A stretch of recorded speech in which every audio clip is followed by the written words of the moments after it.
Welcome back to my channel.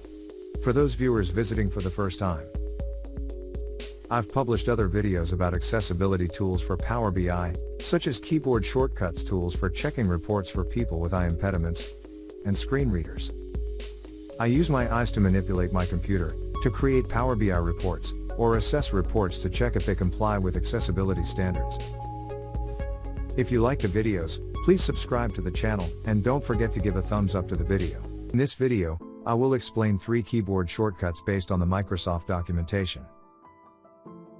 These shortcuts refer to visual keyboard shortcuts as seen on the diagram. The first keyboard shortcut in the OnVisual group is to move from the pane to the visual menu by pressing Alt plus Shift plus F10.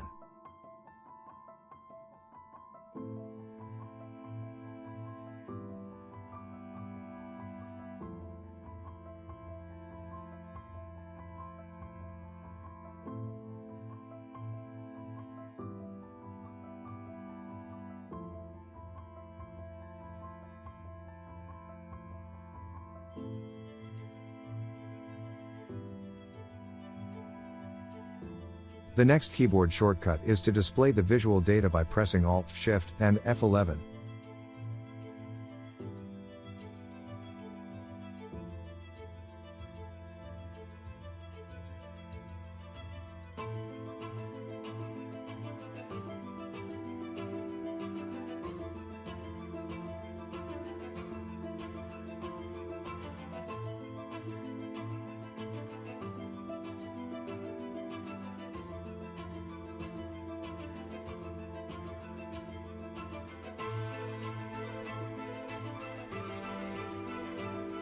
The last keyboard shortcut of this video is to enter a visual by pressing on the keyboard the combination of Ctrl plus right arrow.